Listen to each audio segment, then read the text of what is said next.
time it is? It's time for the percolator. Hey, it's time for the percolator. Hey, it's time for the percolator. No, I'm kidding. You know what time it is. It's story time with Chris. Oh, hi. Vocals. No, just kidding. Hi, y'all. Welcome to Storytime with Chris. Like I always say, you do not have to watch these videos when they go live. You're more than welcome to watch them in your leisurely time, downtime, nap time, work time, relax time, taking a breath time, however you wish to feel. And, you know, this is a fun project I don't do for profit. I do it because reading is not just fundamental, it is essential. It teaches you different languages, different cultures, different perspectives of life. It broadens your perspective about different life situations, problem-solving skills, and the list goes on. No matter how old or young you are, whether it's a book, a novel, a manga, a comic, a magazine, a novella, you should be reading. Every day. You should be reading. And not just a Facebook post or Instagram post. You should actually be reading. It's good for you. Helps invigorate your mind and makes your mind sharp and active. On top of course, exercising and doing right by your diet. Alright. So, we are back with the Baudelaire children. I want to apologize because I had to take a break. And like I explained on Facebook, because I had read The Halloween Tree by Ray Bradbury, and that caused me a lot of strain on my vocal cords. So kids, as I tell my other friends on Facebook, male vocal cords are very long. Female vocal cords are very wide and thick. So what that means is that there can be possibilities where you can shake your vocal cords. You can cause them to shrink. Ways you can do that is by drinking ice cold water. You should never, as much as refreshing as it is, you should never drink ice cold water as a performer, whether you're singing, acting, giving a speech, being an orator, which is a person who is a great speech giver, someone who's a wonderful speaker. You should never drink ice cold water because it constrains and shrinks your vocal cords. Fun fact. So what I was taught in my training at the Performing Arts High School I went to was always drink room temperature water or something hot tea, preferably herbal or black if you really need it. As you can tell in previous videos, I drink a lot of tea. I love tea. Mostly herbal. I do have black tea available. Black tea has the equivalent of a cup of coffee. Green tea is pretty potent, and it's high in caffeine. It's very high in caffeine. So always be mindful of that. And so when I do long performances that last over an hour, I had to split the Halloween Tree in 3 separate parts, my vocal cords get very strained. So I had to go what is called vocal rest. Vocal rest is to describe a moment where a performer, hold on one second, because there we go, where a performer goes on a period of just talking as briefly as possible, meaning that they're not making full-fledged conversation in an effort to save their voice to perform or to speak for something major and important. If it's absolutely necessary, you'll speak, of course, but vocal rest can last up to, 3 days, 4 days, a week, maybe, just to save yourself the ability to give the best of what you have when you do perform, which is why I took that break, and I do appreciate your patience. So, I want to explain all of that before we got into the story. Now, our poor Baudelaire children are just not having it. We are going to soon see what happens next. And if you are not subscribed to the YouTube channel yet, please like, share, and subscribe. It only takes less than 5 seconds. Please. Go ahead, like, share, subscribe. Share your stories. Share ideas. If you have specific books that you would like me to read, please write them in the comments below the video. Seriously. I'm pretty sure I allow people to do that, but I'm going to double check. I'm pretty sure that's a thing, so I'm pretty sure that's fine. But, without further ado, we'll go ahead and begin. And of course, I don't own the music that you're listening to in the background, which is brought to you by Mr. Ambiance. Please give them some love on YouTube, please. because they have some great ambient music that I typically would use for a story time. Okay. Chapter 6. The next morning, when the children stumbled sleepily from their bedroom into the kitchen, rather than a note from Count Olaf, they found Count Olaf himself. "Good morning, orphans," he said. "I have your oatmeal already in bowls for you." The children took seats at the kitchen table and stared nervously into their oatmeal. If you knew Count Olaf, and he suddenly served you a meal, wouldn't you be afraid there was something terrible in it, like poison or ground glass? But instead, Violet, Klaus, and Sunny found that fresh raspberries had been sprinkled on top of each of their portions. The Baudelaire orphans hadn't had raspberries since their parents died, although they were extremely fond of them. "Thank you," Klaus said, carefully picking up one of the raspberries and examining it. Perhaps they were poison berries that just looked like delicious ones. Count Olaf, seeing how suspiciously Klaus was looking at the berries, smiled and plucked a berry out of Sunny's bowl. Looking at each of the three youngsters, he popped it into his mouth and ate it. "Aren't raspberries delicious? They were my favorite berries when I was your age." Violet tried to picture Count Olaf as a youngster, but couldn't. His shiny eyes, bony hands, and shadowy smile all seemed to be things only adults possess. Despite her fear of him, however, she took her spoon in her right hand and began to eat her oatmeal. Count Olaf had eaten some, so it probably wasn't poisonous, and anyway, she was very hungry. Klaus began to eat, too, as did Sunny, who got oatmeal and raspberries all over her face. "I received a phone call yesterday," Count Olaf said, "from Mr. Poe. He told me you children had seen him." The children exchanged glances. They had hoped their visit would be taken in confidence, a phrase which here means kept a secret between Mr. Poe and themselves and not blabbed to Count Olaf. "Mr. Poe told me," Count Olaf said, "that you appear to be having some difficulty adjusting to the life I've so graciously provided for you. I'm very sorry to hear that." The children looked at Count Olaf. His face was very serious, as if he were very sorry to hear that, but his eyes were shiny and bright, the way they are when someone is telling a joke. "Is that so?" Violet said. "I'm sorry Mr. Poe bothered you." "I'm glad he did," Count Olaf said, "because I want the three of you to feel at home here, now that I'm your father."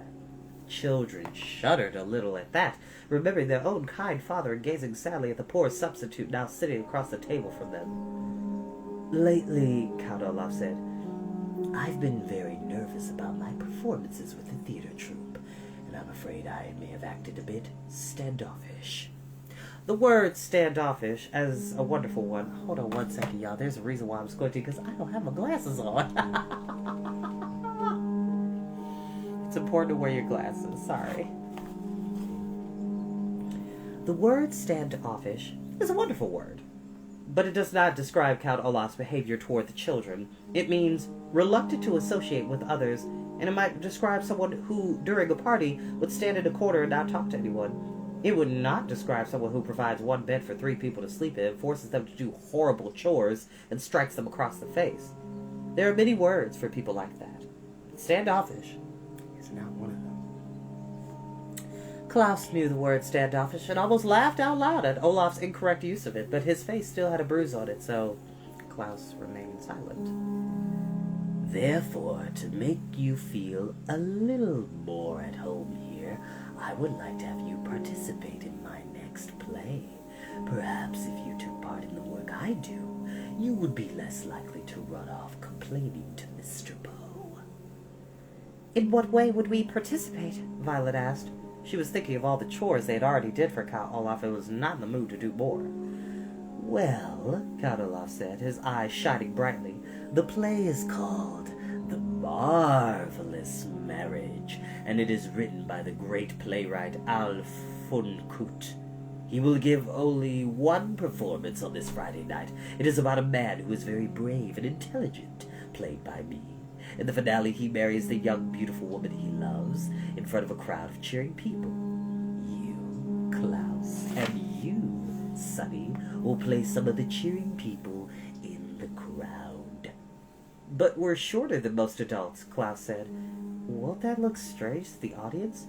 You'll be playing two midgets who attend the wedding, which that is not an okay word. Proper term is dwarfs. But Count Olaf is a nasty, terrible person, so you can't account for him being terrible. So dwarfs would be the proper term. And what will I do? Violet asked. I'm very handy with tools, so perhaps I could help you build the set? Build the set? Heavens, no, Count Olaf said. A pretty girl like you should be working backstage. But I'd like to, Violet said. Count Olaf's one eyebrow raised slightly, and the Baudelaire orphans recognized the sign of his anger.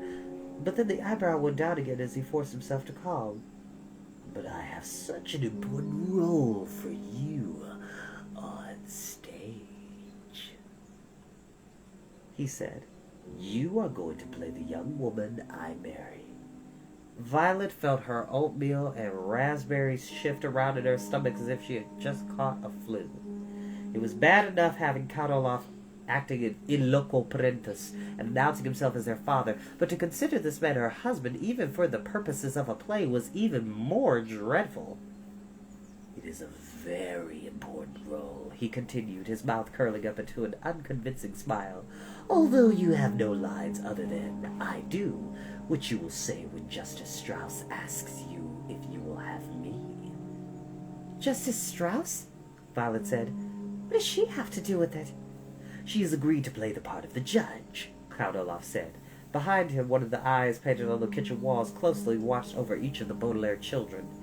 I asked Justice Strauss to participate because I wanted to be neighborly as well as fatherly. Count Olaf, Violet said, and then stopped herself. She wanted to argue her way out of playing his bride, and she didn't want to make him angry. Father, she said, I'm not sure I'm talented enough to perform professionally.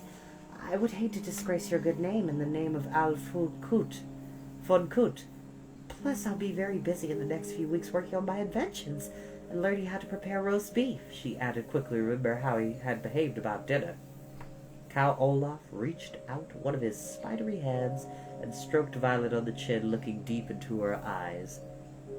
You will, he said, participate in this theatrical performance.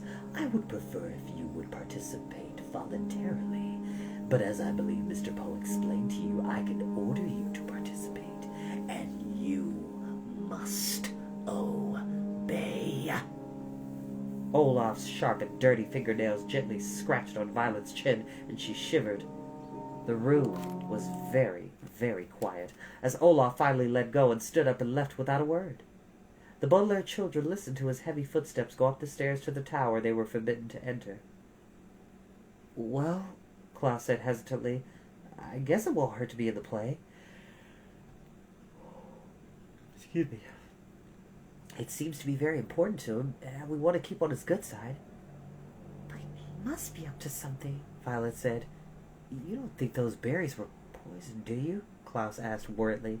No, Olaf said. Wow, Violet said. Olaf is after the fortune we will inherit. Killing us would do him no good.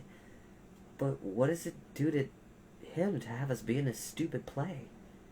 I don't know, Violet admitted miserably. She stood up and started washing out the oatmeal bowls. I wish we knew something more about inheritance law, Klaus said. I'll bet Count Olaf has cooked up some plan to get our money, but I don't know what it could be. I guess we could ask Mr. Poe about it, Violet said doubtfully, as Klaus stood beside her and dried the dishes. He knows all those Latin legal phrases. But Mr. Poe would probably call Count Olaf again, and then he'd know we were on to him, Klaus pointed out. Maybe we should try to talk to Justice Strauss. She's a judge, so she must know all about the law. But she's also Olaf's neighbor, Violet replied, and she might tell him that we had asked. Klaus took his glasses off, which he often did when he was thinking hard. How could we find out about the law without Olaf's knowledge? Burke! Sonny shouted suddenly. She probably meant something like, "Would somebody please wipe my face?" But it made Violet and Klaus look at each other. Book. They were both thinking the same thing. Surely Justice Strauss would have a book on inheritance law. Count Olaf didn't leave us any chores to do, Violet said, so I suppose we're free to visit Justice Strauss in our library. Klaus smiled. Yes, indeed, he said. And you know, today I don't think I'll choose a book on wolves. Nor I, Violet said. On mechanical engineering, I think I'd like to read about inheritance law. Well, let's go, Klaus said. Justice Strauss said we could come over soon, and we don't want to be standoffish. At the mention of the word that Count Olaf had used so ridiculously, the Baudelaire orphans all laughed, even Sonny, who of course did not have a very big vocabulary. Swiftly, they put away the clean oatmeal bowls in the kitchen cupboards, which watched them with painted eyes, and the three young people ran next door.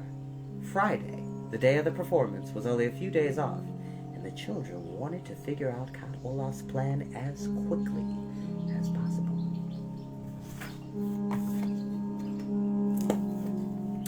And that is where we are going to end for today. Okay, for all my kids that watch SpongeBob, evil! Evil! This man is evil! The words of Mermaid Man and Barnacle Boy. Evil! Evil! Well, I think that's enough of my silliness for today. I hope you all have a wonderful, wonderful day. Please be good to each other. I'll see you all next time. Bye.